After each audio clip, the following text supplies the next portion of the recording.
Bismillahirrahmanirrahim. Assalamualaikum warahmatullahi wabarakatuh.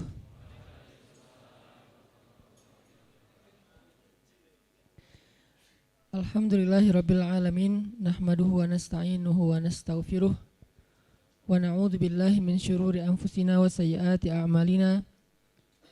Asyhadu an la ilaha illallah wahdahu la syarikalah wa asyhadu anna Muhammadan abduhu wa rasuluhu la nabiyya ba'dah. Allahumma salli wa sallim wa barik ala sayyidina wa habibina wa maulana Muhammadin wa ala alihi wa sahbihi wa man tabi'ahu ila yaumiddin. Teman-teman yang dirahmati Allah Subhanahu wa taala, kullu am wa antum bi khair. Semoga sepanjang tahun kita berada dalam kebaikan. Taqabbalallahu minkum sholihal a'mal. Semoga Allah menerima amal-amal teman-teman semuanya sepanjang bulan Ramadan kemarin. Pada malam ini kita mengawali kembali kajian sharing Rabu malam kita yang kita sedang coba untuk buat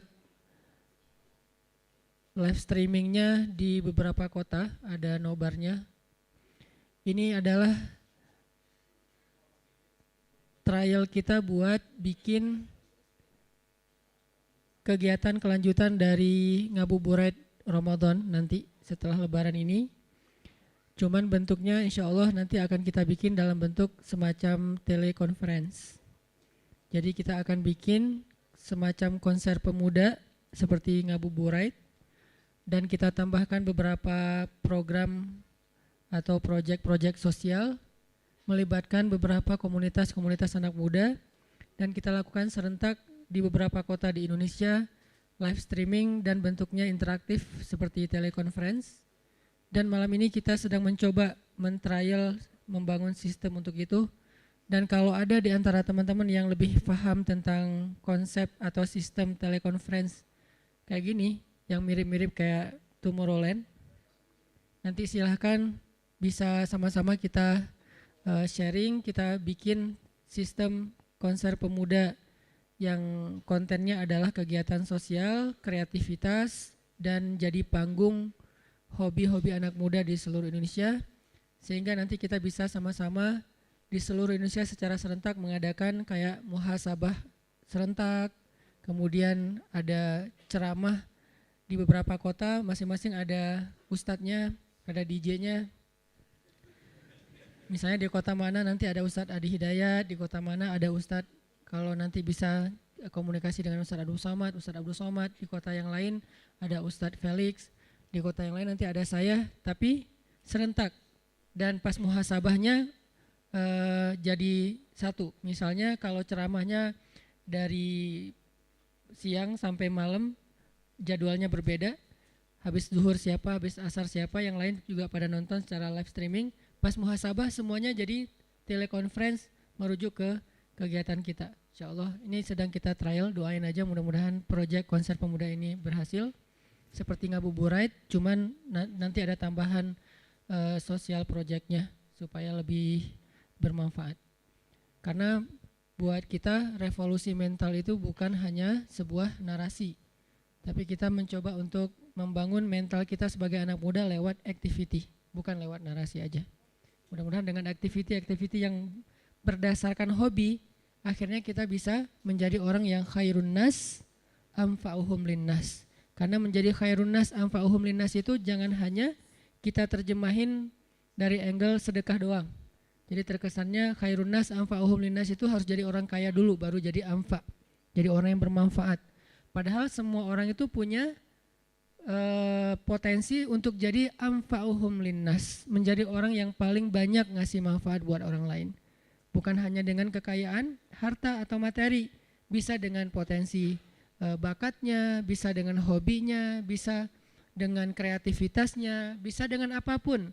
Dan kita mencoba untuk mengkoreografikan semua itu menjadi sebuah orkestra kreativitas anak muda di seluruh Indonesia, menjadi seorang anak muda muslim yang kata Nabi khairun nas anfa'uhum linnas. Karena itu adalah gen kita. Gen muslim sejak kita mengatakan asyhadu alla ilaha illallah itu harusnya menjadi anfa'uhum linnas. Jadi kalau kita mengaku sebagai muslim tapi belum menjadi anfa'uhum linnas, belum banyak menebar kebaikan dan kebermanfaatan buat orang lain, kita seperti mengabaikan gen yang telah Allah tumbuhkan di dalam darah kita sebagai seorang muslim. Yaitu kuntum khaira ummatin ukhrijat linnas. Jadi kalau kata Nabi, sebaik-baik manusia adalah yang paling bermanfaat. Kalau kata Allah, kalian adalah sebaik-baik manusia. Kalau digabung antara ayat dan hadis ini berarti harusnya seorang muslim menjadi yang paling banyak ngasih manfaat buat orang lain. Baik sesama muslim, bahkan kepada saudara kita yang non-muslim. Baru kita menjadi muslim sejati insya Allah. Dan itu kita coba bikin ala kita sebagai anak muda. Kita akan jadi anfa, menjadi orang yang paling bermanfaat, bukan hanya sebagai orang kaya, tapi sebagai anak muda yang punya bakat, punya potensi, punya kreativitas.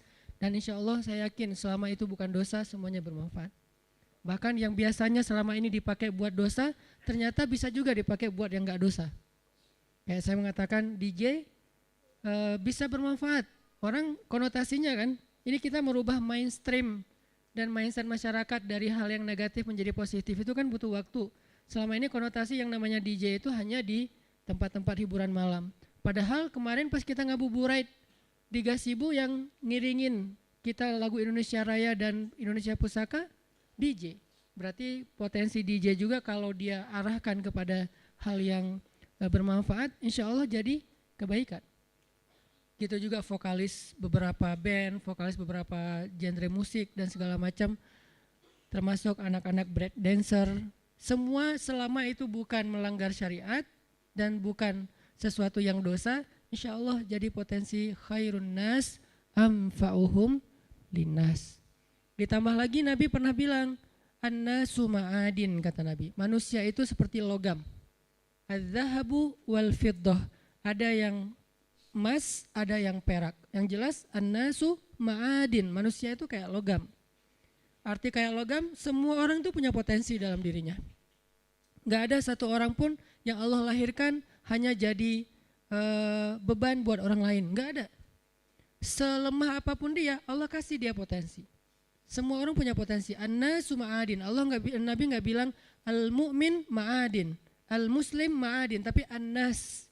Mau dia muslim, mau dia non-muslim, semuanya ma'adin, semuanya logam. Dalam dirinya ada az-zahabu wal fiddah, ada unsur emas dan perak.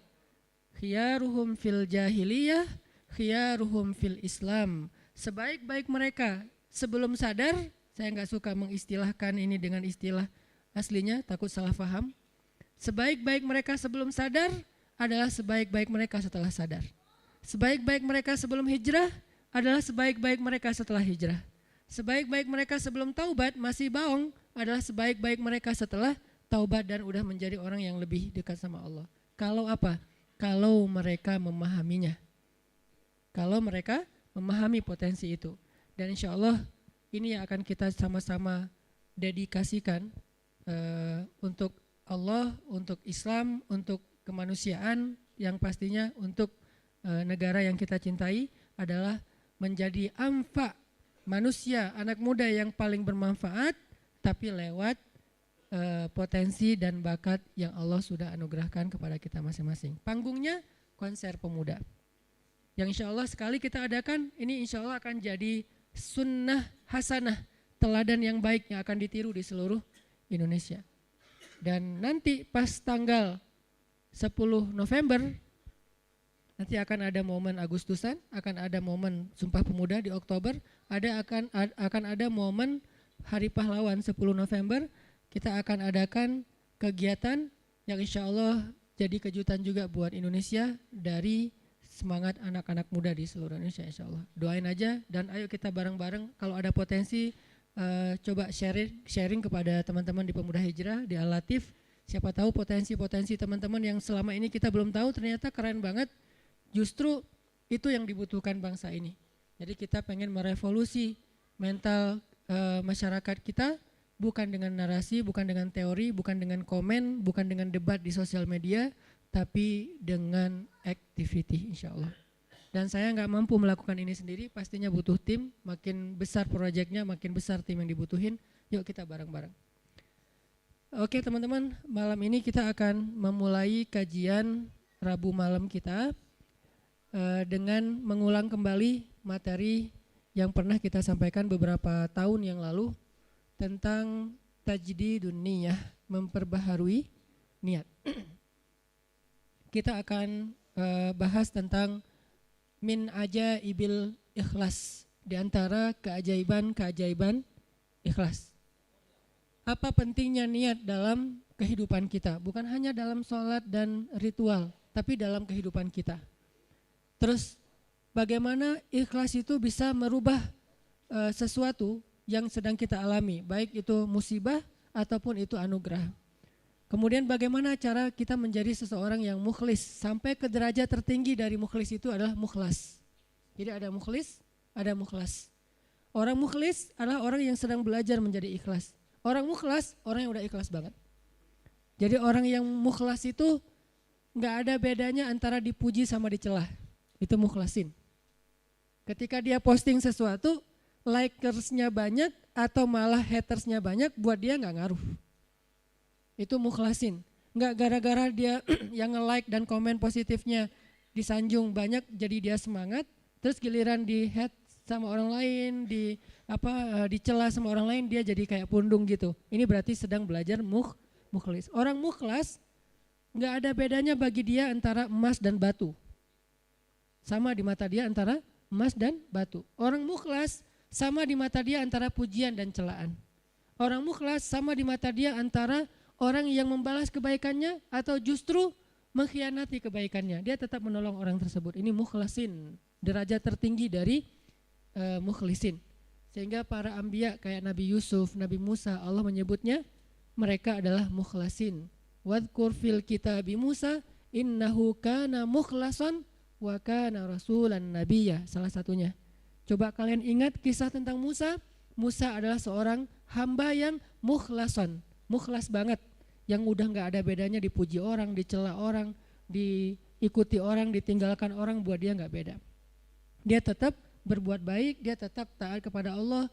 Gak ada bedanya ketika dia berhijrah, kemudian hijrahnya ini menguntungkan atau hijrahnya ini menjadi ujian.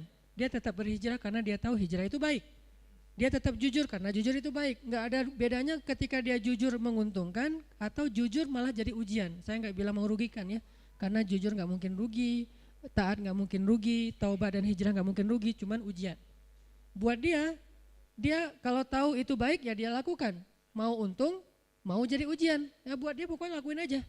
Ketika dia misalnya dalam sebuah transaksi gitu, dia jual beli mobil. Kadang-kadang gara-gara terlalu jujur, apalagi jual beli mobil second gitu, kalau jujur resikonya kan agak susah cari untung nih. Dia bilang ini tangan pertama, karena emang belum berubah nama, tapi udah tangan ketiga padahal. Dia bilang ini belum pernah kecelakaan, mobilnya sehat banget. Kalau yang masih modelnya analog malah bisa diulik supaya kilometernya dikurangin. Gak tahu kalau yang digital. Artinya dia gak jujur demi dapat untung besar. Nanti untuk less guilty dia akan bantu anak yatim, panti asuhan, bikin tasyakur bin ni'mah di rumah kayak gitu kan. Ini proyek kecil, apalagi proyek besar. Ketika dia udah main dalam sebuah event, udah main dalam sebuah proyek-proyek pemerintah yang angkanya udah MM-an, dia susah untuk jujur. Lalu setelah dia gak jujur dapat untung supaya sedikit less guilty-nya, dia bantu pesantren, panti asuhan, bangun masjid atau tasyakuran di rumah, ngundang anak yatim. Nah, sekarang kita coba kembalikan lagi, bukan itu yang disebut orang soleh. Orang soleh itu adalah ketika dia taat kepada Allah dalam keadaan sarra au darra, dalam keadaan senang atau dalam keadaan susah, dan itulah mukhlasin. Alladzina yunfikuna fis sarra'i wad darra. Orang yang tetap membantu orang lain. Yunfik itu kan bukan hanya ngeluarin duit ya, tapi inti dari yunfik atau infak itu adalah ngebantu orang. Kalau kita ngeluarin duit tapi nggak membantu orang, itu namanya juga yunfik, tapi yunfik untuk dirinya. Karena infak dalam bahasa Arab itu mengeluarkan harta. Cuman identiknya mengeluarkan harta di sini artinya bantu orang lain. Dia tetap bantu orang lain, fis-sarra au darra. Fis-sarra ketika dia lapang rezekinya, au darra ketika dia juga lagi terlilit hutang. dia juga lagi susah, dia juga belum makan tapi ngasih makan orang lain, ini ringan. Yang berat itu adalah ketika ujiannya perasaan. Dia tetap bantu orang itu walaupun orang itu mungkin melupakan kebaikan dia. Dia tetap bantu orang itu walaupun orang itu adalah pernah nge-unfollow dia. Dia bantu orang itu walaupun orang itu ngeblok dia. Yang lebih berat lagi, dia bantu orang itu walaupun orang itu pernah mutusin dia. Nah saya juga belum kalau itu. Masih mukhlisin, belum mukhlasin. Mukhlisin lagi belajar ikhlas, belum benar-benar jadi orang yang ikhlas. Bisa nggak kita ngelakuin satu kebaikan tanpa lagi membedakan antara efek dari kebaikan itu nguntungin atau justru menjadi ujian. Nah ini kalau udah nggak ngaruh lagi efek itu, insya Allah kita udah menjadi hamba yang mukhlason. Kalau yang mukhlason, maka setan udah nggak bisa lagi ngegodain kita. Karena ketika setan berakad dengan Allah setelah Allah memarahinya gara-gara nggak mau sujud kepada Adam, kemudian kata setan, akan saya goda hamba-hambamu selama saya masih ada di dunia, kecuali hambamu yang mukhlason. Itu nggak bisa digoda sama setan. Kenapa? Mau goda pakai apa? Udah nggak ada bedanya di dia antara nikmat dunia dengan ujian dunia. Dia cuma tahu ini taat, ini baik, ini halal, dia kerjakan. Mau itu untung, mau itu jadi ngerugiin dia dalam tanda petik, mau itu malah buat orang meninggalkan dia lakukan dengan akhlak yang tetap santun. Ini yang kita belajar dari menjadi seorang hamba yang ikhlas, menjadi seorang hamba yang mukhlas, sampai akhirnya kita lebih mudah melakukan kebaikan. Kayak misalnya kan ujian buat kita tuh kadang di keluarga aja. Ada anak yang bilang, Ustadz, memang masih pantas saya berbakti sama ayah yang dulu pernah ninggalin saya, nggak nafkahin saya, zalim sama saya, pernah nyakitin fisik saya dan segala macam. Kan ada pertanyaan gitu kan kita sebagai anak. Padahal nggak usah nanya gitu juga, yang namanya orang tua pasti berjasa dalam hidup kita. Dan sepanjang hidup kita berbakti kepada mereka, itu belum bisa ngebayar satu aja pengorbanan mereka untuk kita. Sama kayak seorang istri kepada suami, begitu juga anak kepada orang tua, tanpa bertanya gitu, apalagi sampai nanya. Kalau sampai misalnya kita berpikir, ayah saya pernah zalim sama saya, ibu saya pernah zalim sama saya dengan berbagai macam kasus, maka jawabannya kalau dari angle konten kita malam ini, mau jadi orang yang mukhlas atau mau jadi orang yang pamrih. Kalau mau jadi orang yang mukhlas, gak ada bedanya, asalkan itu adalah berbakti kepada orang tua. Apapun orang tuanya, mau orang tuanya baik atau menurut dia gak baik, yang namanya Allah suruh berbakti ya saya berbakti. Orang saya kan ngelakuinnya karena Allah, berakadnya kepada Allah bukan kepada makhluk. Itu kan inti dari ikhlas, berakad dengan Allah bukan berakad dengan makhluk. Kalau berakad dengan Allah maksudnya apa? Berarti kita minta rewardnya dari Allah, minta apresiasinya dari Allah, minta kebaikannya dari Allah bukan dari makhluk. Yang kita harapin like dari Allah, yang kita harapin di-repost oleh Allah. Karena ada sahabat-sahabat yang captionnya pernah di-repost sama Allah di Al-Quran. Salah satu sahabat yang captionnya di-repost siapa? Umar bin Khattab, 3 kali di-repost oleh Al-Quran. Itu keren banget, sampai ada sahabat captionnya dia di-repost oleh Al-Quran. Jadi ayat itu mengulang kembali kata-kata Umar. Salah satunya di surat At-Tahrim, kemudian nanti ada di surat Al-Anfal, kemudian ada juga di surat Al-Ahzab. Allah nge-repost kata-kata Umar bin Khattab. Ini menunjukkan bahwa ikhlas banget, yang diharapin adalah reward dari Allah, apresiasi dari Allah, anugerah dari Allah, hadiah dari Allah, kebaikan dari Allah. Ustadz kalau misalnya gak berharap apa-apa bahkan dari Allah, itu bukan ikhlas. Karena makna ikhlas itu bukan tidak berharap apa-apa. Makna ikhlas itu murni, arti murni berharap hanya kepada Allah. Karena kalau sampai kita gak berharap surga, gak berharap dibebaskan dari azab neraka, gak berharap dibantu oleh Allah, itu bukan ikhlas. Itu apa Ustadz? Itu istaghna. Ini ada sedikit yang harus kita perbaiki dari persepsi tentang makna ikhlas. Apa bedanya ikhlas dengan istaghna? Kalau ikhlas tidak berharap kecuali kepada Allah. Kalau ke Allah dia berharap surga, Allah sendiri yang menjanjikan kan, wa'adallahu alladhina amanu misalnya, wa basyiril ladzina amanu wa amilus solihat anna lahum jannat. Ayat kayak gitu kan banyak banget di Al-Qur'an ya. Allah menyediakan untuk mereka ampunan, Allah menyediakan untuk mereka surga, Allah menyediakan untuk mereka kebaikan. Wa may yattaqillaha yaj'al lahu makhraja wa yarzuqhu min haitsu la yahtasib, yukaffir anhu sayyiati wa yu'dhim lahu ajra, yaj'al lahu min amrihi yusra. Ayatnya banyak banget. Kalau Allah udah nawar-nawarin terus kita bilang, "Dah saya mah enggak butuh itu namanya istagna. Istagna arti bahasanya merasa enggak butuh. Terjemahan lebih umumnya lagi, sombong. Jadi kalau kita enggak berharap apa-apa ke Allah, justru Allah tuh enggak suka. Bukan Allah salut, hebat ya hamba ini ya, ngelakuin kebaikan enggak berharap apa-apa. Enggak, itu Allah enggak suka. Kalau kita ke teman, kita suka. Karena ketika dia berharap sesuatu ke kita jadi beban. Kalau Allah itu enggak jadi beban, jangan samakan Allah dengan makhluk. Ketika kita berharap terus Allah jadi beban, ntar dulu saya mau cuti, kenapa? Bebannya banyak banget, semua orang berdoa ke saya. Kan enggak gitu Allah. Masa ketika kita berdoa Allah jadi beban? Bukankah Allah berfirman, kullu yaumin huwa fi sya'an. Setiap hari Allah sibuk, walaupun sibuk, wala ya'uduhu hifzuhuma. Allah enggak pernah kerepotan.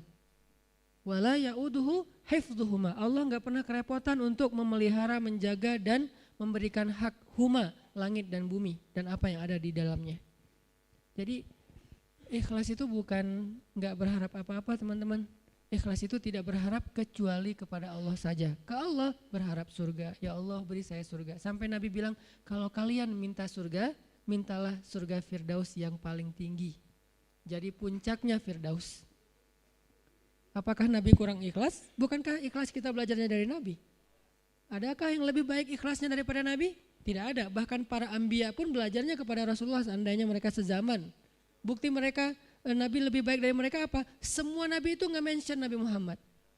Semua Nabi dari mulai Nabi Adam, Nuh, apalagi Rasul ya, Nuh, Musa, Ibrahim, semua Nabi dan Rasul pernah mention tentang @Muhammad_Abdullah. Semua pernah mention di postingan mereka, bahkan banyak kayak Musa sering, Nabi Ibrahim bahkan dalam doa-doa beliau nggak mention Nabi kan. Sehingga Nabi Muhammad itu udah dikenal dari sejak zaman Nabi Adam. Kapan ya Muhammad datang? Lewat satu zaman, belum muncul. Lewat zaman kedua, kapan ya Muhammad yang dimention itu datang? Jadi setiap umat yang soleh pasti nungguin Rasulullah loh. Umat Nabi Adam nungguin Nabi Muhammad, umat Nabi Nuh nungguin Nabi Muhammad. Tapi mereka tahu bahwa Nabi ini akan muncul, cuman gak tahu kapannya. Ternyata beruntungnya kita, beliau muncul dan kita menjadi umatnya. Yang pengen jadi umat Nabi Muhammad itu bukan cuma kita teman-teman. Semua umat Nabi itu pengen jadi umat Nabi Muhammad. Walaupun mereka gak bilang, aduh nyesel jadi umat Nabi Musa, gak gitu juga sih. Mereka menghargai Musa, cuman mereka juga kayak berandai-andai punya wish gitu ya. Bisa gak ya jadi umat Nabi Muhammad? Kenapa? Karena Nabi Muhammad ini paling keren, paling luar biasa. Ya Sayyidul Anam, bukan cuma Sayyidul Anbiya, Sayyidul Anam, pemimpinnya semua manusia. Bahkan malaikat juga ikut kepada Rasulullah SAW gitu. Para anbiya sholat di Masjid Al-Aqsa diimamin oleh Rasulullah SAW. Jadi nggak ada orang yang lebih baik dalam masalah agama daripada Rasul.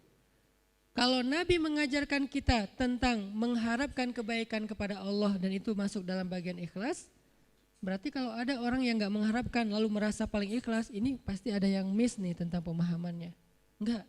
Tetap berharap, ya Allah masukkan saya ke surga. Bahkan doa kita sebelum kita salam, salah satu yang diajarkan apa?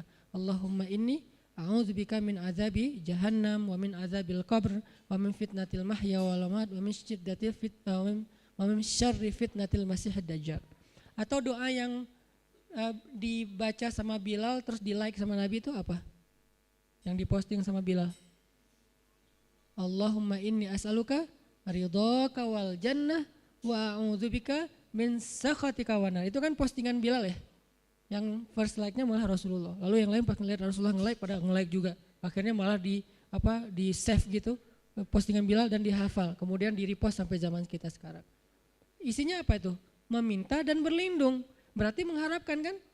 Meminta berarti mengharapkan surga dan ridho Allah. Berlindung berarti mengharapkan terbebas dari neraka dan kemarahan Allah. Ini berarti ikhlas. Jadi kalau kamu kenapa puasa? Biar ujian nasionalnya lancar. Oh nggak ikhlas tuh. Ikhlas kalau berharapnya ke Allah. Kenapa tahajud? Biar nilainya bagus. Ikhlas kalau berharapnya ke Allah. Kenapa ini? Karena ini. Kenapa ini? Baik urusan dunia maupun urusan akhirat selama halal ya. Karena kalau kenapa sekarang kamu rajin tahajud? Biar gua bisa dagangannya laku. Padahal dalam berdagang dia banyak curang. Ini nih agak klise nih.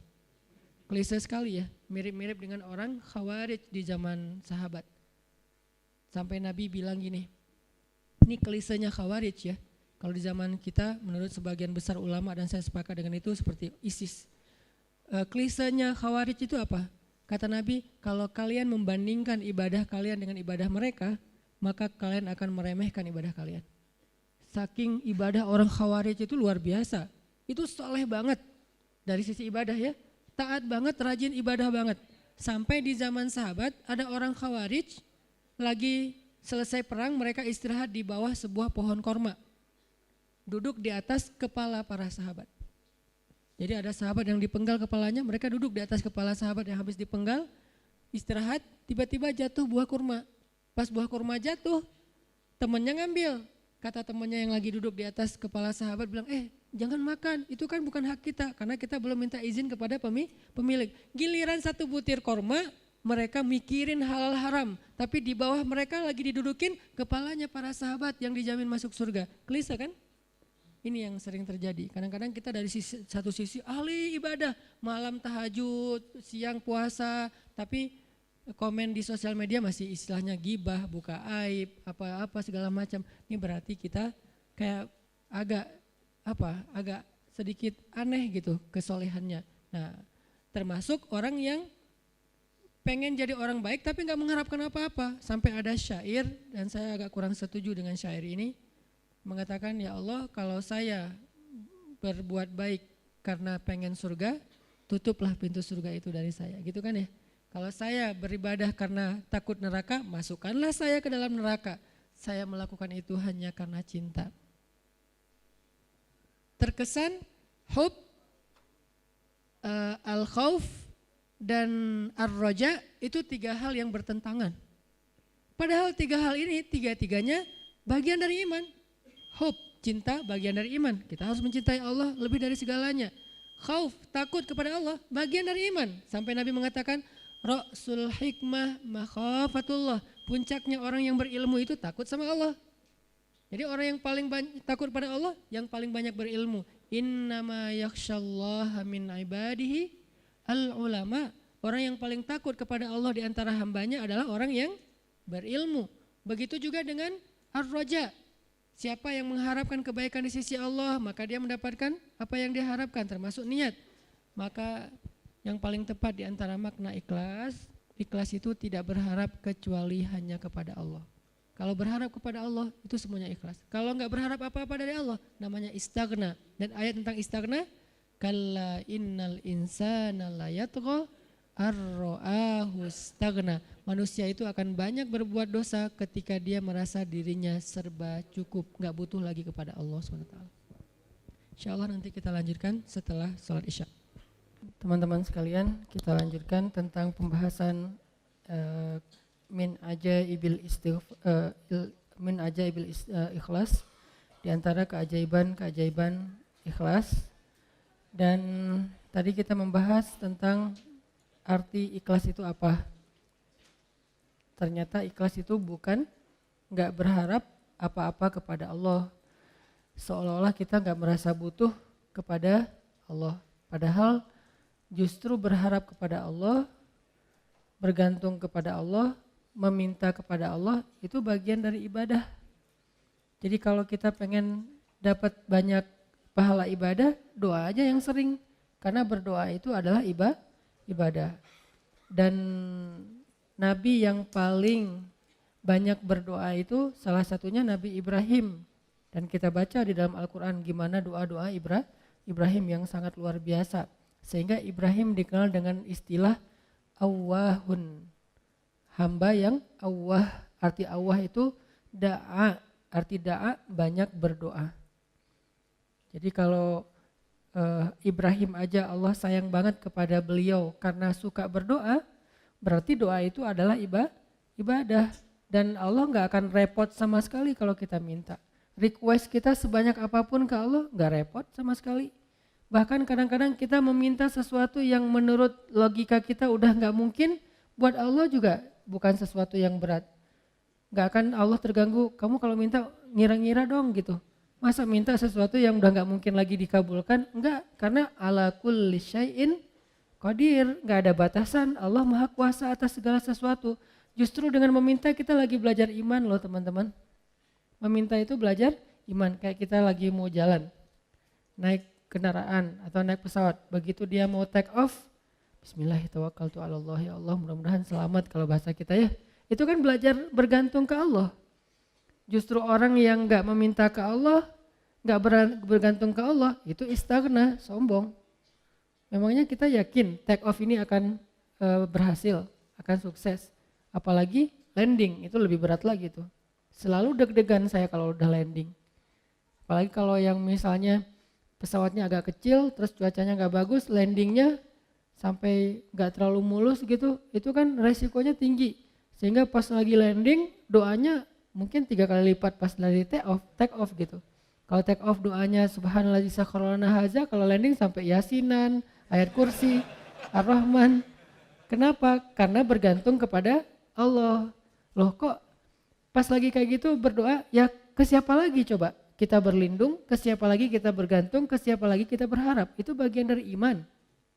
Jadi makin sering berdoa, kita makin sering belajar gantung, kayak manja gitu ke Allah. Dan emang harusnya kayak gitu, manja banget sama Allah. Ya Allah nih gimana ya? Ya Allah saya ada ini, ya Allah ada itu. Terus saja setiap hari itu laporan ke Allah, dia dikit-dikit nge-mention Allah, dikit-dikit angkat tangan. Allah sayang banget sama hamba yang kayak gitu. Justru kalau hamba ngerasa, ini mah masih bisa dikerjain sendiri, ntar aja kalau udah susah baru minta sama Allah. Allah gak suka yang kayak gitu, itu bukan mandiri, itu istaghna, sombong. Masa hal yang sepele aja minta ke Allah. Nabi bilang, mintalah kepada Allah walaupun garam. Garam aja mau masak minta ke Allah, walaupun sederhana mungkin bahasanya. Ustadz, garam itu bukan minta ke Allah, beli ke warung, ke Alfamart, bukan minta ke Allah. Mungkin beli bisa juga dapat garam dengan seizin Allah pastinya. Tapi kita jadi nggak belajar iman, kita nggak dapat pahala. Apa susahnya sih tinggal bilang ya Allah ini kurang garam, Bismillah, jalan aja nyari garam. Dapat garam, ada 2 orang, yang satu beli garam di warung tanpa Bismillah, yang kedua beli garam di warung dengan Bismillah. Dua-duanya dapat garam, tapi yang kedua dapat plus pahala, iman, makin disayang sama Allah. Siapa tahu lewat masakan yang dia masak dengan Bismillah itu rasa cinta Allah tanamkan dalam hati suaminya. Kalau belum punya suami, siapa tahu itu calon mertuanya. Kan kata Nabi, di balik nama Allah selalu ada kebaikan kan? Jadi kalau kita bilang Bismillah gak ada ruginya. Tinggal kita bilang, ya Allah kurang garam, Bismillah, cari aja garam di warung. Yang kedua, dianggap itu mah nggak perlu Bismillah juga dapat, yang namanya garam gampang carinya. Ya dua-duanya dapat garam, dua-duanya masukin garam ke dalam masakan itu. Tapi yang satu berkah, yang satu tidak berkah. Segala sesuatu yang dilibatkan nama Allah di dalamnya, kata Nabi, Allah munculkan kebaikan atau keberkahan. Segala sesuatu yang tidak ada nama Allah, Allah cabut keberkahannya. Jadi bukan hanya masalah makanan yang kita makan teman-teman, tapi apa? Kebaikan setelah itu yang kita dapetin. Sehingga kalau misalnya kita ngerasa mampu pun secara logika sederhana, mudah, tetap pakai nama Allah. Tetap minta sama Allah. Karena yang kita minta bukan yang mudah itu doang, tapi apa yang setelah itu. Kita jalan naik motor, cuman dekat doang ke rumah teman atau kemana gitu yang mungkin bahkan kadang-kadang gak perlu takut ada razia atau apa. Karena terlalu dekat gitu, atau di kampung gak pakai helm juga, walaupun ini bukan saya gak nganjurin ya. Kan banyak tuh realitasnya kayak gitu ya, lupa Bismillah, giliran yang jalannya biasa pakai razia, Bismillahirrahmanirrahim, Bismillahirrahmanirrahim, Auzubillahimin polisi misalnya, sampai doanya macam-macam gitu kan ya. Kenapa? Karena dianggap itu beresiko, giliran yang ringan-ringan enggak. Jangan lihat itunya doang, lihat apa setelahnya. Jangan-jangan pas kita nggak baca Bismillah, emang nggak ada kejadian apa-apa, Tapi kita lupa, mungkin harusnya kita dapat kebaikan loh. Tapi gara-gara nggak baca bismillah, kita nggak dapat kebaikan, walaupun nggak dapat musibah. Siapa tahu pas lagi kita jalan, harusnya tadi Allah udah naruh, kayak kita main game kan suka ditaruh kayak bonus-bonus gitu, nyawa atau apalah ya. Terus kalau pas lewat nyamber dapat naik gitu nyawanya, dapat 1 strip, dapat 2 strip. Nah kalau nggak baca bismillah kita nggak dapat itu, tapi pulang tetap selamat. Akhirnya kita pikir nggak ngaruh juga nggak baca bismillah, enggak. Jangan lihat kejadian itu aja, tapi lihat apa setelahnya. Siapa tahu dengan baca bismillah, bukan siapa tahu sih, yakin dengan baca bismillah kita dapat kebaikan. Yang kita min haitsu la yahtasib, yang kita nggak pernah tahu, nggak pernah duga. Yang kayak cerita saya dulu dapat, alhamdulillah beli rumah gara-gara sholat asar di masjid Cihanjuang yang sekarang dekat rumah. Kenapa bisa kayak gitu? Mana saya tahu ada yang akan jual rumah di masjid lagi sholat asar. Kalau bukan karena Allah yang ngatur banget kan segala sesuatu teh.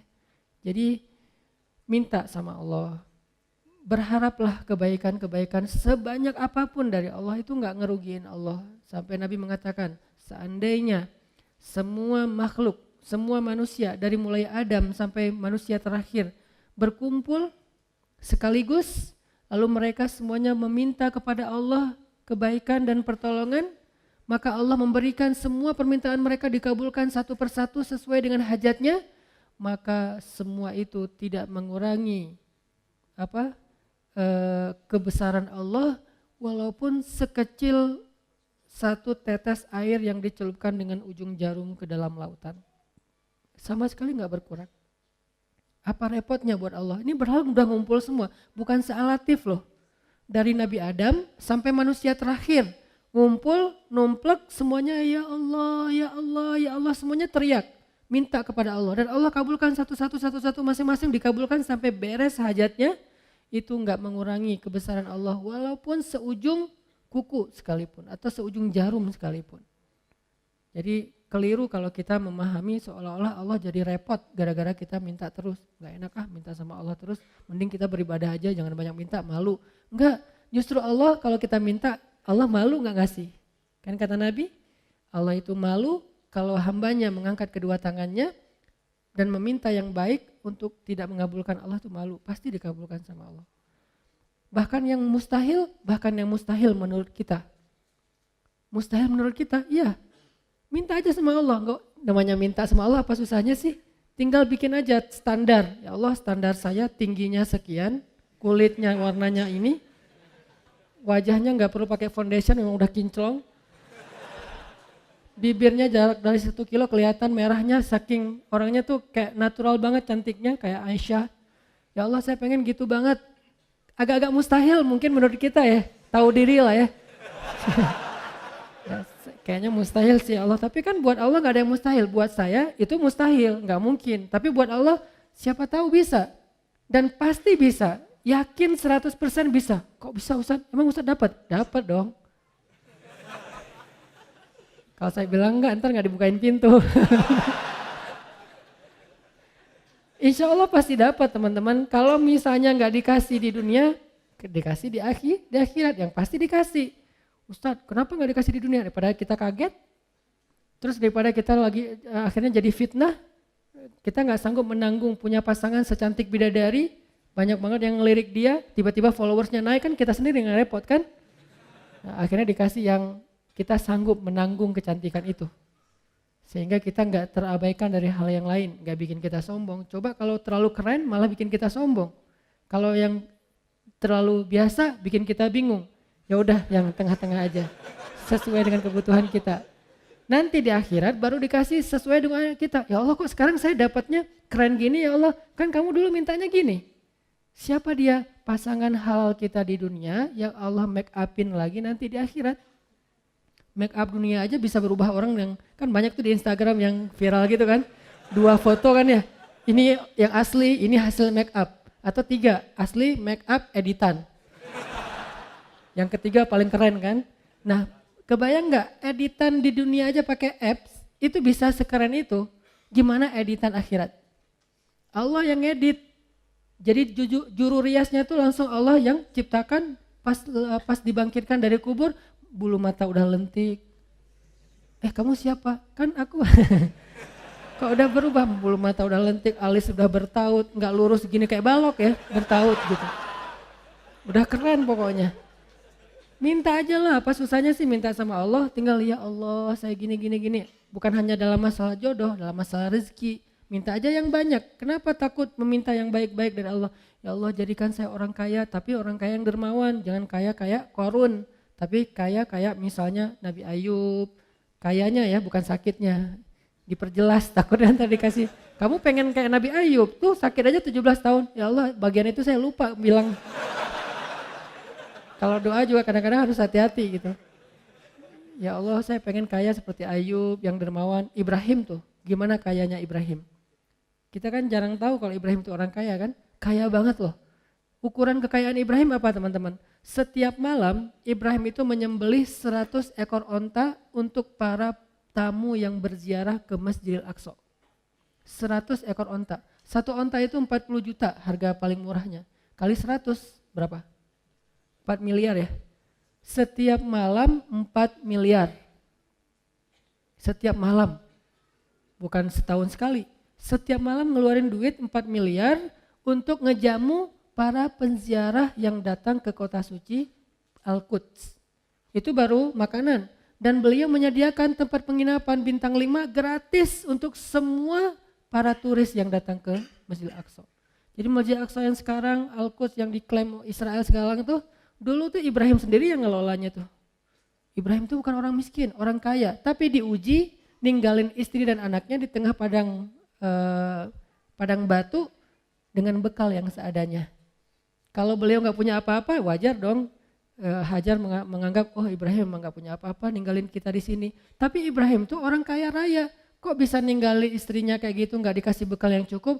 Ujian buat Hajar dari Allah SWT. Sehingga akhirnya Hajar belajar iman kayak gitu-gitulah.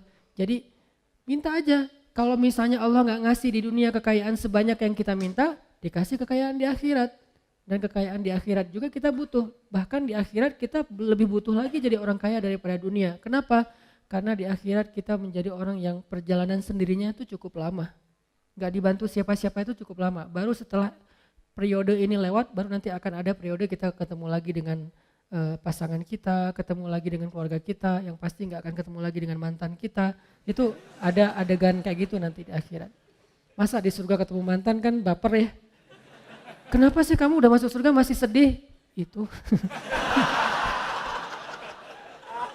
Kok mereka berduaan gitu-gitu amat sih, selfie-selfiean aja dari tadi. Nah kamu pasangannya di mana? Ketinggalan di padang mahsyar. Kok bisa? Kebanyakan gosip. Jadi hisapnya lah lama gitu. Ini definisi dari ikhlas. Ikhlas itu berharap kepada Allah yang baik-baik dunia dan akhirat. Yang kedua, Nabi SAW bersabda hadis yang paling populer, bahkan hadis ini bisa dibilang Al-Fatihahnya hadis. Al-Fatihahnya kedudukan hadis ini di dalam hadis-hadis Nabi seperti kedudukan Al-Fatihah di dalam Al-Quran. Innamal a'malu binniyat wa innama likulli imri'in ma nawa dan seterusnya. Hadis Bukhari Muslim dari Umar. Nah kata Nabi innamal a'malu binniyat. Amal itu tergantung niat. Arti amal ucapan, penglihatan, pendengaran, perbuatan, tingkah laku, semua yang zahir kita nih, innamal a'malu binniyat. Akan Allah nilai, akan Allah anggap kebaikan atau tidak, tergantung di sini teman-teman, bukan yang di zahir. Makanya ada hadis yang menjelaskan hadis ini kan, ada hadis dijelaskan oleh hadis, ayat dijelaskan oleh ayat gitu kan, ayat dijelaskan oleh hadis kan sesama teks ini saling menjelaskan. Hadis Nabi bilang innallaha la yanzuru ila aswarikum wala ila amwalikum wala ila a'malikum walakin yanzuru ila qulubikum. Allah ngelihatnya bukan ke penampilan kalian dulu. Allah enggak ngelihat perbuatan kalian dulu. Allah enggak ngelihat harta kalian dulu. Allah ngelihat hati kalian dulu. Yang ngelihat hati di sini artinya apa? Hatinya baik atau enggak? Bukan. Ikhlas apa enggak? Itu maksud dari Allah ngelihat hati dulu.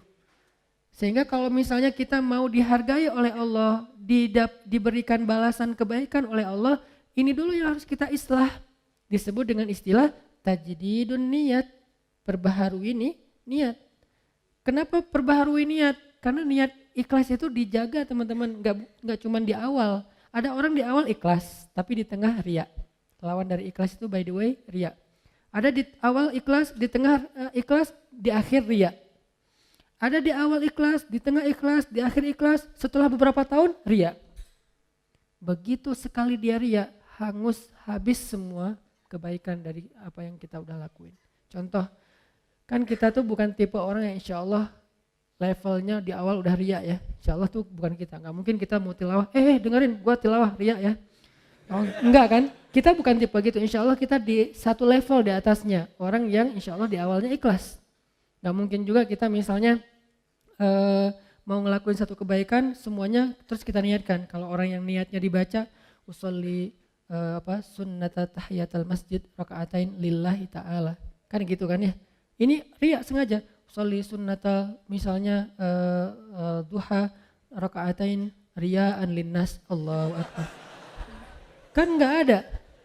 Apa riyaan linnas atau riyaan linnas? Ya Allah, saya sengaja nih sholat 2 rakaat. Maaf ya Allah, kali ini agak-agak kurang ikhlas, riya aja deh sekali-kali kan gak apa-apa. Allahu akbar. Gak ada, kita tuh bukan level itu. Kita level orang yang insya Allah dari awal pasti ikhlas. Karena kita tahu bahayanya riya. Tapi kegoda di tengah. Saya dulu awal-awal pulang dari Kairo, karena dianggap ustadz suruh ngimamin. Oh ya, ikhlas kan? Kata Nabi, hiasilah Al-Quran dengan suara kalian. Oh ya udah, saya hiasi semampu saya dengan suara saya. Alhamdulillahi Rabbil Alamin. Di tengah gitu kan ya. Begitu ada yang nangis di belakang. Bagus juga ya suara saya. Mulai. Di awal ikhlas, di tengah riya. Dan apakah saya berniat mau riya? Enggak. Riya itu bukan kita niatin. Yuwaswisu fi sudurin. Nah, setan yang membisikkan dalam hati kita. Dan itu bukan disengaja. Sehingga kita tajdid. Begitu setan, bagus juga suara lu. Astagfirullahaladzim, bagus. Enggak sih, ngomong dalam hati yang jujur karena alimun bidatis sudur. Allah tuh tahu banget lah isi hati kalian. Kalian gak usah bohong deh sama gua, sama Allah tuh gak bisa bohong. Wa asirru qaulakum awijharu bih innahu alimun bidatis sudur. Kalian merahasiakan, kalian tampakkan, tahu banget lah Allah apa yang kita rasain. Jadi rugi banget kita bohong sama Allah dalam hati itu kayak konyol banget tuh. Allah tahu isi hati kita sejelas kita berteriak. Misalnya kita teriak, bagus juga ya suara saya, kan jelas tuh. Tapi dalam hati, bagus juga ya suara saya. Jelas buat Allah tuh gak ada bedanya. Bukan apa-apa, enggak kayak gitu. Jelas banget, sejelas kita bersuara lantang, sejelas itulah suara di dalam hati kita. Di sisi Allah gak ada yang beda. Jadi gak usah bohong deh sama Allah. Yukhadi'unallah kan gitu kan, membohongi Allah. Padahal wa ma yakhda'una illa anfusahum. Cuma ngebohongi diri sendiri. Nih riya di tengah, riya di akhir, di tengah enggak. Soalnya enggak ada yang nangis, biasa aja gitu. Tilawah, begitu selesai sholat datang, Ustadz baru pertama saya bisa nangis dalam sholat. Di Masjidil Haram aja saya enggak bisa nangis, di belakang Ustadz saya nangis. Oh iya Pak, alhamdulillah istiqomah ya Pak. Dalam hati, Bapak baru tahu. Mulai yuwas-wis, Bapak enggak pernah lihat YouTube saya. Mulai yuwas, itu kan terjadi kan, saya pernah ngerasain itu teman-teman, makanya tajdid, perbaharui lagi. Kayak pas sholat di mall, itu yang paling agak gregetan. Sholat di mall kan di basement gitu, musola, sholat maghrib. Karena saya pakai kaos, pakai celana biasa, gak disuruh jadi imam dong. Yang disuruh jadi imam bapak-bapak yang pakai bajunya rapi, imamin aja. Saya, oh ya udah kita lihat aja nanti. Jadi imam. Begitu si bapak baca Quran, tuh kan kata saya juga apa? Udah gak usah lama-lama, al-ikhlas aja gitu. Besok-besoknya kepancing nih. Jadi kayak gak percaya gitu kan sama orang, lihat muka-mukanya kayaknya nih orang-orang polos nih. Pas lagi mau dorong-dorong, saya kayak kedorong gitu. Siapa sih yang dorong saya gitu. Pura-pura kedorong gitu. Ini bukan saya loh yang mau ya, gak tahu siapa sih yang dorong saya gitu. Udah, Sof, benerin Sof. Dalam hati, Sof udah dengerin ya. Nih gini nih tilawahan yang benar nih. Allah, riya. Mau saya baca 1 juz, 10 juz, 30 juz, satu huruf pun gak ada nilainya di mata Allah. Innamal a'malu binniyat. Dan gak bisa saya bohong sama Allah. Bohong ke manusia mungkin bisa. Saya kayak bacanya kayak khusyuk banget. Orang-orang sampai kagum gitu, respect. Masya Allah ya suaranya, bacaannya luar biasa. Pasti dari hati nih, karena kerasa di hati. Kata dia. Tapi kan Allah tahu. Ya tapi Allah maha menutupi aib. Allah gak mau buka. Enak aja lo ngomong. Enggak. Allah baru buka aib nanti di akhirat. Di dunia gak akan Allah buka. Allah menjaga aib kita. Supaya apa? Supaya kita perbaiki diri. Ya Allah dia ngomongnya gitu. Padahal enggak. Astagfirullahaladzim. Tajdidin niat. Perbaharui lagi niatnya. Perbaharui. Ini pengennya karena Allah. Karena Allah. Datang setan-setan tuh gak akan lepas kita. Dia pegang erat-erat tuh. Setan gak mau ngelepas kita sampai kapan? Sampai mukhlasin. Gak ada bedanya lagi tadi pujian atau celaan. Baru dia akan nyerah. Tapi kan kelas kita masih mukhlisin ya. Itu juga kalau mampu. Nah kadang-kadang bukan di akhir. Nanti setelah beberapa tahun. Nah kayak misalnya kita tahajud. Udah 10 tahun nih tahajud. Tiba-tiba ada teman kita mancing. Gimana ya biar bisa tahajud? Susah banget. Saya udah masang 10 alarm gak kebangun. Udah tidur di lantai biar cepat bangun, malah lebih nyenyak tidurnya. Gimana sih cara biar tahajud? Saya udah olahraga siang harinya biar malamnya tidur awal jadi cepat bangun. Tetap aja olahraga, tidur ya tidur, gak bangun-bangun. Gimana ya caranya? Kita kepancing. Awalnya niatnya ikhlas juga, pengen sharing, pengen ngasih semangat. Sebetulnya sih tahajud itu gampang kalau udah jadi habit. Gitu. Gimana maksudnya? Lah kalau udah jadi habit mau dia capek, pulangnya telat. Yang namanya jam 2 pasti udah kebangun. Biar jadi habit berapa lama? Ya standarnya sih 10 tahun. Kalau kamu gimana? Ya alhamdulillah 10 tahun. Habis semuanya. 1 malam pun gak ada nilainya coba. Sayang banget kan? Ria itu menghanguskan semua amal kita yang kita riakan seperti api menghanguskan kayu sampai jadi debu. Gak bernilai lagi, gak bisa dipakai apa-apa. Tapi ria ini sepele banget. Halus banget, gak berasa. Dia muncul tanpa kita niatkan. Gak ada niat kita pengen riak pastinya, gak mau. Lu tanya dong ke gue tentang tahajud biar gue bisa riak. Gak mungkin kan? Gak ada kayak gitu, dia kepancing oleh orang lain. Lebih parah lagi kadang-kadang kepancingnya justru karena celaan. Kita dipancing oleh orang-orang yang gak menghargai kita. Lu gak tahu ya, kayak misalnya seorang istri. Suaminya misalnya kayak ngerasa paling banyak berjasa sendiri, paling banyak berbuat, paling penting di rumah itu. Akhirnya istrinya, tahu nggak sih kerjaan saya di rumah ngapain aja? Disebutin satu persatu pengorbanannya, kebaikannya. Gara-gara kepancing oleh suami, habis semuanya. Makanya jangan kepedean dulu bahwa kalau kita udah bertaubat, berhijrah, udah rajin ke masjid, kita lebih mulia dari orang lain yang belum melakukan itu, belum tentu. Kebaikan kita yang banyak, apakah menjamin kita lebih mulia? Belum tentu. Sampai akhir hayat baru dihitung. Karena hisab itu bukan di dunia, di akhirat. Kenapa kita udah menghisab di dunia? Arti menghisab udah langsung bikin nilai bahwa saya lebih baik dari kamu, bahwa saya lebih mulia dari kamu. Ngapain kita katakan itu? Padahal kita belum wafat. Kok masih belum bisa disimpulkan Ustaz? Bukankah nanti di akhir hayat bisa aja semuanya jadi hangus gara-gara riya? Seorang kakek ngumpulin keluarganya pas lagi sakit keras. Anaknya, cucunya, menantunya. Nah, cucu-cucu semuanya jangan tinggalin sholat ya. Ya kek, alhamdulillah kakek udah 40 tahun gak pernah tinggal sholat, habis sholatnya. Kamu kalau udah mampu segera haji. Karena kalau udah tua susah haji, kakek dulu haji itu udah susah. Untungnya kakek orangnya semangatnya tinggi. Jadi walaupun susah dilakonin juga. Alhamdulillah udah 15 kali haji, habis hajinya. Tilawah minimal sehari 1 juz ya tilawahnya. Alhamdulillah udah 20 tahun kakek itu gara-gara ikut program apa gitu. Setiap hari bisa 1 juz. Akhirnya kakek udah 20 tahun gak pernah tinggal tilawah 1 hari 1 juz. Habis semuanya. Padahal bentar lagi mau meninggal, rugi kan? Begitu bangkit ya Allah amal saya mana? Habis. Kapan habisnya? Detik-detik terakhir. Makanya jangan langsung menyimpulkan. La tuzakku anfusakum kata Allah. Janganlah kalian menganggap diri kalian suci atau lebih mulia daripada orang lain. Tapi bersyukur atas kebaikan, hidayah, taubat, amal soleh ini. Ya itu berarti kita menghargai Allah bukan memuliakan diri sendiri. Ini jadi amal itu sangat tergantung kepada apa yang ada di dalam hati kita. Ada orang yang dengan lisannya ngomong baik. Tapi di sisi Allah itu bukan kebaikan. Contoh. Wa minan nasi man yaqulu amanna billahi wa bil yaumil akhir. Ada manusia, Allah enggak mau nyebut orang beriman karena tidak beriman. Ada orang bilang amanna billahi wa bil yaumil akhir. Kami beriman kepada Allah, kami beriman kepada hari akhir. Declare. dia posting. Dia bilang kami beriman kepada Allah dan hari akhir. Allah komen. Kata Allah apa? Wa ma hum bimu'minin. Mereka tidak beriman. Padahal udah ngomong. Kok masih ditolak sama Allah? Alasannya apa? Fi qulubihim marad. Di hati mereka ada penyakit. Apa penyakitnya? Khida, riya.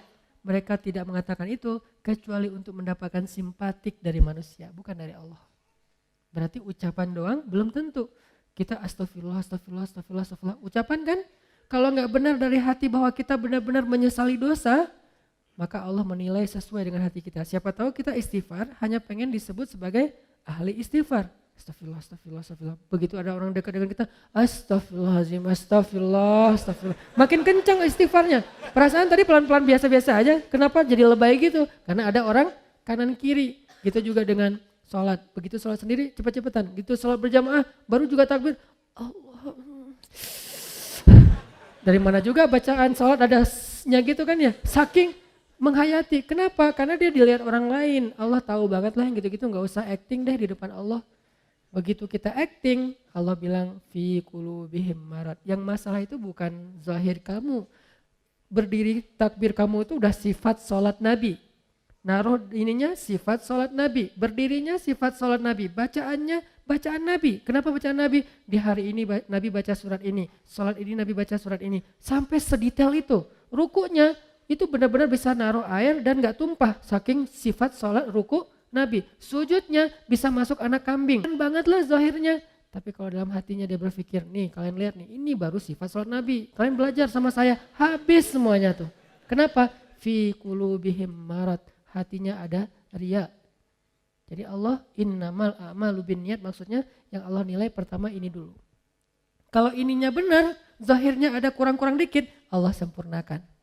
Kalau zahirnya sempurna, di sini kurang, Allah hilangkan. Allah anggap gak ada apa-apa, gak ada kebaikan apapun, gak ada nilai. Jadi tergantung di sini ternyata. Kan ada kisah orang yang pengen sedekah, diam-diam kan, tiga kali salah. Dia bilang, ya Allah nanti kalau udah malamnya larut, orang semuanya pada tidur, saya baru mau sedekah.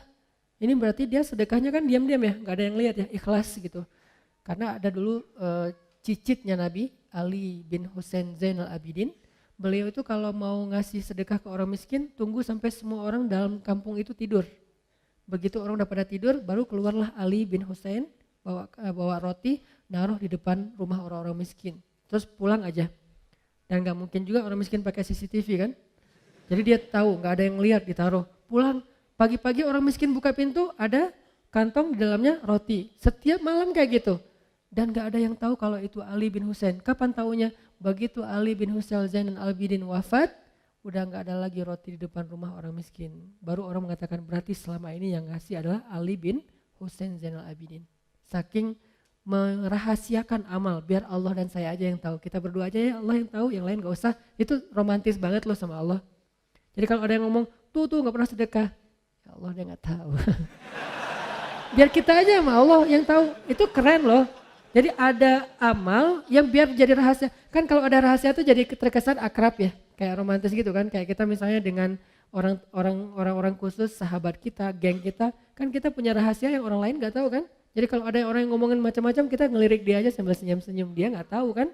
Nah ini dengan Allah juga harusnya ada kayak gitu. Walaupun gak mungkin semua amal pastinya. Masa ke masjid kita gak ada yang tahu. Berarti ke masjidnya pas gak lagi azan. Kamu ngapain jam 12 ke masjid? Saya sholat jamaahnya gak ada yang tahu, ikhlas. Gak ada azan juga. Tapi kalau misalnya sholat jamaahnya pas azan, ya pasti orang tahu lah dia tuh rajin sholat jamaah. Ya itu di luar kemampuan kita. Bagian itu kita tajdidun niyah.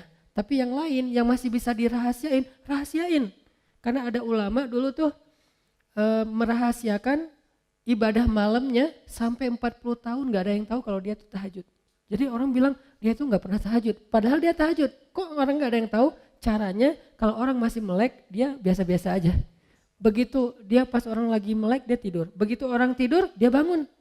Dia lagi sholat, pas orang balik badan, karena orang tidur juga gerak ya. Pas orang balik badan dia langsung khawatir gitu, ya Allah ketahuan. Ternyata dia cuma balik badan, lanjutin. Waktunya orang bangun dia tidur lagi selama 40 tahun. Kenapa? Kata dia, saya tidak mau melakukan sesuatu yang diketahui manusia, kemudian setan menggoda saya untuk menjadi orang yang riya. Sehingga dirahasiakan, ketahuan gara-gara ada yang iseng ngintip. Akhirnya ketahuan juga, ya Allah saya pernah udah pengen ikhlas, jadi bukan saya yang mau loh ya, ini saya tetap ikhlas kan. Ikhlas tapi riya, jadi riya terhadap ikhlas.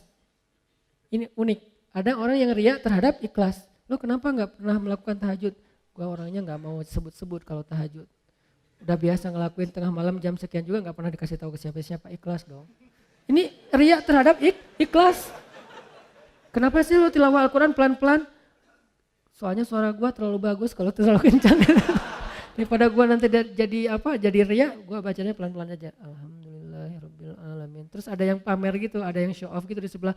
Alhamdulillah, suara gitu aja pamer.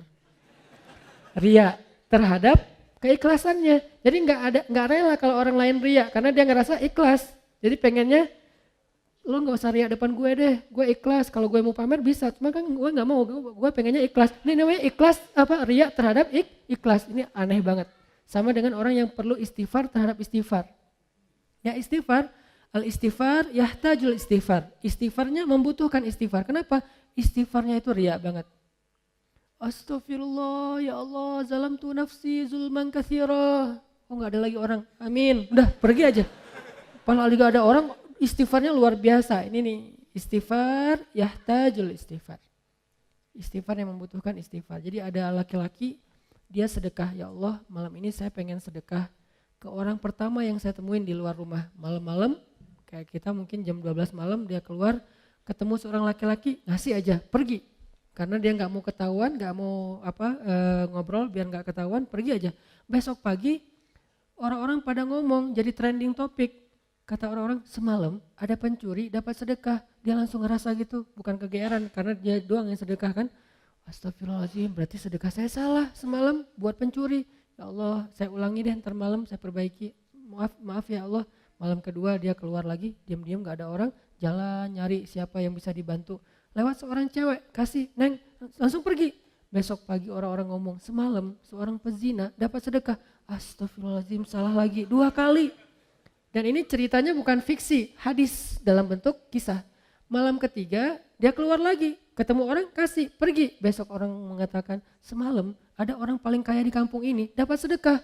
Astagfirullah, 3 kali salah. Malam keempat dia tidur, Allah utus malaikat menjelma dalam mimpinya. Ini namanya mimpi yang baik, ilham dari Allah.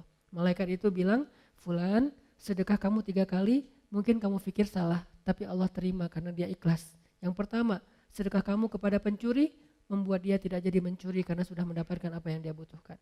Sedekah kamu kepada pezina membuat dia tidak jadi menjual tubuhnya karena dia sudah mendapatkan apa yang dia butuhkan. Dan yang ketiga, sedekah kamu ke orang kaya telah menyadarkan dia dari sifat kikir sehingga sekarang dia menjadi orang kaya yang dermawan. Lihat, amal zahirnya gak sempurna tapi batinnya sempurna. Akhirnya Allah perbaiki. Ada orang amal zahirnya sempurna, batinnya rusak, Allah rusak. Siapa? Hadis tentang 3 orang yang pertama masuk neraka. Dihisap sama malaikat, ya Allah ini keren banget nih amalnya. Apa? Dia adalah seorang penghafal Quran, 30 juz dengan riwayat, mutawatir, 10 qiraat. Keren banget nih ya Allah, mau masuk surga mana? Kata Allah, tempatnya di neraka kata Allah. Malaikat aja sampai heran, karena malaikat kan gak tahu isi hati ya. Mereka cuma mencatat yang zahir doang, Allah yang tahu isi hati. Malaikat nanya, ya Allah salah dia apa? Kan dia ahli Al-Quran, rajin membaca, rajin menghafal, pembawa Al-Quran kemana-mana. Kata Allah, karena dia tidak menghafal Al-Quran untuk aku, dia menghafal Al-Quran untuk dikenal sebagai qori, hafiz. Sempurna kan amalnya, tapi rusak isi hatinya, sehingga rusak semua pahalanya. Yang kedua, orang yang dermawan. Ya Allah ini rajin banget sedekah, setiap hari sedekah. Kata Allah tempatnya di neraka. Kata malaikat, kenapa ya Allah? Dia tidak bersedekah untuk aku, dia bersedekah untuk disebut jawad, orang yang dermawan. Habis lagi, padahal sedekahnya udah sempurna. Yang paling parah itu yang ketiga, di lehernya masih ada bekas luka karena terbunuh dalam peperangan. Malaikat kagum gitu, respect. Wah ini keren banget ya Allah, ini orang yang syahid, orang yang mujahid, orang yang berjihad. Kata Allah tempatnya di neraka malaikat. Kata malaikat, kenapa ya Allah? Dia tidak berjihad untuk aku, dia berjihad untuk disebut syuja, sang pemberani, seorang pahlawan. Lihat, zahirnya sempurna, batinnya rusak, maka rusak. Zahirnya kurang-kurang dikit, batinnya sempurna, maka sempurna. Innamal a'malu binniyat. Ini maksud dari kalimat ini. Insyaallah pekan depan kita lanjutkan kalimat wa innama likulli imri'in ma nawa, apa artinya. Jadi per kalimat kita bahas, kita bedah, dan mulai tahun ini setelah lebaran ini kita akan membahas, mungkin akan sedikit nambah grade-nya ya. Pakai lebih banyak hadis, lebih banyak ayat supaya kita mulai punya basic yang kuat tentang Islam kita. Insyaallah tetap dalam bentuk booster motivasi. Jadi innamal a'malu binniyat, amal kita itu bukan yang zahir dulu yang Allah nilai, tapi isi hati dulu yang Allah nilai. Perbaiki niat, tajdidun niyah. Jaga amal kita dengan menjaga niat. Kita mungkin mudah menjaganya di awal. Bagaimana dengan di tengah ketika sedang melakukannya? Bagaimana dengan di akhir, apresiasi atau celaan orang setelahnya? Bagaimana setelah beberapa tahun, setelah kita merasa bahwa ini keren banget, kita istiqomah, itu akan sangat berpengaruh. Mungkin amal kita banyak, tapi belum tentu semuanya sampai kepada Allah. Dari sekian banyak amal yang kita lakukan, cuma sedikit mungkin yang sampai kepada Allah. Yang sedikit itu hanya yang gampang-gampang, yang ringan-ringan. Kenapa? Cuman itu yang kita nggak bisa ria. Mau riain apa? Bacanya Al-Ikhlas. Tapi giliran bacanya surat-surat yang susah, ria kan? Nah justru kadang-kadang yang sampai itu yang ringan-ringan, yang sepele-sepele, yang kita nggak bisa ria ke siapa-siapa, orang juga lebih baik dari kita. Mungkin cuma itu yang sampai ke hadapan Allah. Sedangkan yang susah kita lakuin malah nggak sampai. Kenapa? Mungkin di awal, di tengah, di akhir ikhlas, tapi after years akhirnya kita ria. Mudah-mudahan Allah menjaga amal kita dengan menjaga hati kita. Ya muqallibal qulub, tsabbit qulubana. Ya Allah yang membolak-balikan hati, tetapkanlah hati kami dalam keikhlasan. Rabbana la tuzigh qulubana ba'da idh hadaitana. Ya Allah, jangan gelincirkan hati kami condong kepada keburukan setelah Engkau beri petunjuk. Ya musarrifal qulub, sarrif qulubana ila ta'atik. Wahai yang mengalihkan hati, alihkanlah hati kami kepada ketaatan kepadamu. Allahumma habbib ilainal iman wa zayyinhu fi qulubina wa karrih ilainal kufra wal fusuqa wal isyan waj'alna minar rasyidin. Ya Allah, jadikan kami cinta kepada iman dan amal soleh, dan jadikan rasa cinta itu indah di dalam hati kami, dan jadikan kami benci kepada kekufuran, kedurhakaan dan dosa, dan jadikanlah kami termasuk orang yang mendapatkan petunjuk. Allahumma ighfir lana wa liwalidayna. Ya Allah, ampunkan dosa-dosa kami, ampunkan dosa kedua orang tua kami. Jika ada kebaikan-kebaikan yang kami lakukan, maka alirkanlah juga pahala itu kepada kedua orang tua kami. Karena tidaklah kami mendapatkan satu kebaikan kecuali itu kami tahu dari orang tua kami, diajarkan oleh orang tua kami, dibesarkan oleh orang tua kami. Maka pahalailah kedua orang tua kami atas setiap kebaikan yang kami lakukan. Rabbana atina fid dunya hasanah wa fil akhirati hasanah wa qina azabannar. Subhanakallahumma wa bihamdika asyhadu an la ilaha illa anta astaghfiruka wa atubu ilaik. Assalamualaikum warahmatullahi wabarakatuh.